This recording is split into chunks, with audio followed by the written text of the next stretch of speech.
Hey, what's up everybody? This is Victory with another Princess Connect video. We just got some big news on here March the 3rd that Clan Battle is coming up again as soon as March the 7th, which is this coming Sunday.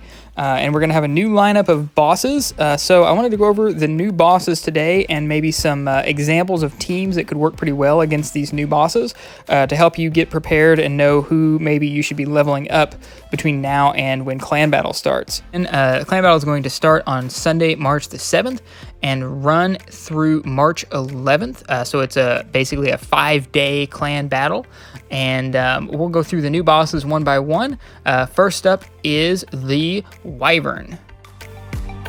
So the Wyvern is, of course, exactly the same as in the last Clan Battle. You may recognize the boss when you see him on the lineup, and at this stage, with as powerful as people have probably gotten by now, you may be in a position where you can actually forego using a tank against the Wyvern and just tank with Cowrie. This allows you to kind of maximize your damage output, because if Cowrie is in front, you get one more slot to put in a DPS or a support that will boost the rest of your team's damage per second. So pretty easy boss here, good opportunity to rack up some good damage numbers. Next up is the Griffin, which is another holdover from the last Clan Battle. Don't really recommend using Cowrie as your tank against the Griffin, but once again, it's just the same as in the last Clan Battle. So any of the high damage teams that worked for you last time are going to work again. Not really anything is changing here. All right, our first new boss is the Orc, or the Orc Leader. This will be the third boss in the lineup, and the Orc is a physical damage dealer. He has a defense break on his normal skill that will reduce the defense of the front 2 units, and then his union break will stun the front 3 units. So these ranges of his attacks make it kind of dangerous to be in the front line, especially in the front 2 spots, but even in the front 3, you want to kind of avoid having your main DPS be in those front 3 spots, because that stun is going to really hurt your DPS over the course of the fight. And you'll see when we go into build teams for each of these bosses, how we can kind of adjust to maximize damage against this boss and the other new ones that have more strategic skill sets that sort of dictate what kind of teams will work best. Our next new boss is the Stag, or Staghorn. You may recognize the boss from, I think it's like level 2 in the main quest is a similar boss. But this guy is a magical damage dealer, and his first skill is going to break the speed and the magic defense of your frontliner. Then his union break is going to inflict a stun and a knockback on your front 3 units. So once again, if your main damage dealers are punching in front, they can really get messed up by that stun and knockback, and it really hurts your damage over the course of the fight. So again, we're going to kind of adjust how we do our team for this fight. This is also a great fight for Yukari, because her magic shield is going to help you mitigate or avoid those bad effects that he's inflicting, along with his magical damage on his skill and his union break.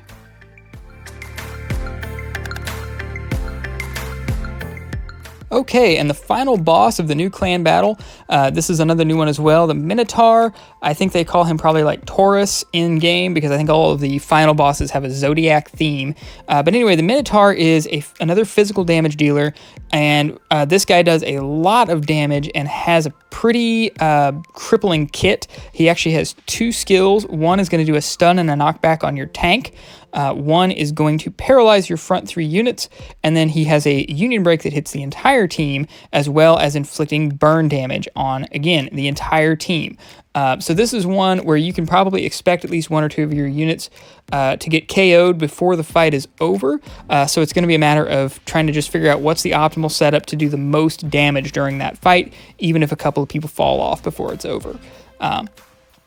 So again, Minotaur, very dangerous. He has a lot of crowd control that he's going to be inflicting on your team, and going to inflict high levels of damage as well. So this is going to be a big step up. If you remember how the Ram in the first Clan Battle really wasn't that big of a deal, this guy is actually going to be quite dangerous, and it's going to be hard to get optimal damage against him. But with all that said, we're going to look at some teams, and these are just examples of teams that I can make with my current roster that I think will do quite well against the bosses. A couple of notable units that I do not have are, of course, Makoto, the most important unit in clan battles, as well as the new unit, Orisa, who is a very excellent backline damage dealer. We mentioned that a bunch of these bosses do crowd control effects and damage to the front 3 slots. Orisa is great for those kind of bosses because she can sit in the back where she's safe and do her damage and do a lot of damage over the course of the fight. So if you have those 2 units, I would really recommend adding them to your lineup, but this is what I've got, and I'm basically, again, just trying to kind of optimize my teams for each of the bosses. So we'll go over these in order here, and what I'm doing here is I am not worrying about units overlapping from team to team because they're each for a different boss. So this would be kind of my A team for that boss, and then I'll make up other teams later to fill in spots 2 and 3 for my last attacks of the day. Okay, so I am going to be trying the cavalry tank method for the Wyvern. You can see that in my boss 1A team at the top there, and you can see I've left an empty slot in each one of these teams because I plan to use a support Makoto in each of these teams because, again, Makoto just has the best defense break in the game, so she's going to add a lot of damage to any of these teams that I can throw her into. But I'm going to try the cavalry tank method with boss number 1, the Wyvern, and just back her up with Shiori, who is probably my second best DPS, then of course Mitsuki for support, and Kokoro to give the whole team speed and attack buffs. For the second team, again, this will be for the Griffin, I'm going to use June as my tank, and then again try to have Kaori and Shiori, who are my best DPS, with Saren in the middle there, who hopefully will be giving Shiori her TP boost so that Shiori can use her Union Break more often, which just increases her damage output that much more. So again, just a team to sort of maximize my DPS. I'm not really worried about anything else against the Griffin. Then for my third team, we've got Nozomi, Tamaki, then Mitsuki, and Suzuna. And my goal here basically is Nozomi to support the team and tank, then Tamaki is going to prevent this boss from using his Union Break more often, which will just give the whole team more survivability and hopefully a better damage output since he won't be using his crowd control Union Break. Of course, Mitsuki's there for the defense break, and Suzuna as a high level of DPS against this boss.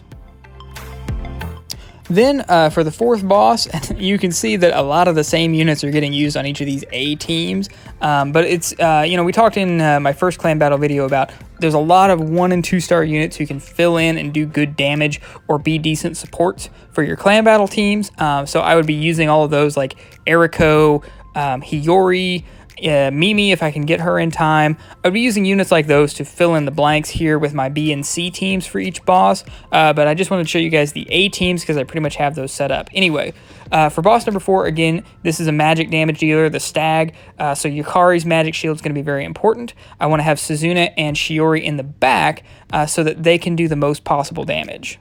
Because again, even if you do have Yukari's damage shield up, you still have to assume that you're going to get crowd controlled by the boss's front 3 skill at least once or twice in the fight, and so if your damage dealers are in the back, they won't be affected by that.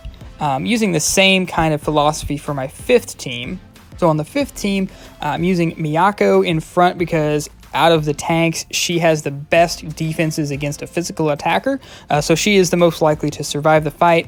She can heal herself, become invincible, and she just has good base physical defense. And then Makoto, of course, would stand right behind her. Then we've got, again, my DPS in the back of Suzuna and Shiori, so that they are not affected by the boss's front 3 crowd control effects that he uses on his skills.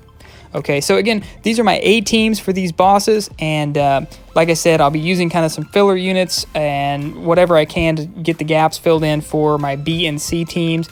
But this hopefully will just give you kind of an idea of some more free-to-play friendly teams that can still do pretty good damage against the bosses, that take advantage of the boss's mechanics to sort of optimize their damage. Again, if you have Orisa or you have Makoto, absolutely, this is a great clan battle for them. Every clan battle is a great clan battle for them, but Orisa really gets to shine here because there's a lot of bosses that have these front crowd control attacks, so the more archers and backline attackers you have, the better. I do want to make a note about magical teams. I still do not recommend magical teams at this point, with the exception of, you know, if your roster is pretty small and you just really cannot fill out a third physical team. At that point, I would consider using a magical team of like Carol, Akari. But the problem with the magical teams is just that you don't have Summer Carol, who is the Makoto of magical teams. And so your DPS is really going to be lacking because of that more than anything. But then there's also some really good magic DPS that just haven't been released yet. So I would only use it as a last resort and only on like your C team, just so that you can get your attack in against a boss 3 times a day. So anyway, I hope this video has helped you out and in terms of who to prepare for this clan battle and what kind of teams to go up against the bosses. Of course, I always recommend use the test run feature on these bosses just to make sure you're getting the best damage for your buck. You know, you can always just run a test run or two with each of the teams you have in mind and see which one is doing the best and then go down from there. Just, I would caution you to make sure you are looking at how much damage your 3 teams are doing overall, rather than just maximizing one team and then not being able to do anything with your other 2 and having a lower overall number against a boss each day. So yeah, that's it for this video. Thank you so much for watching. You know, please leave a like, leave a comment. Love hearing from you guys and reading your comments and replying to them. And have a great day, and thank you so much for watching.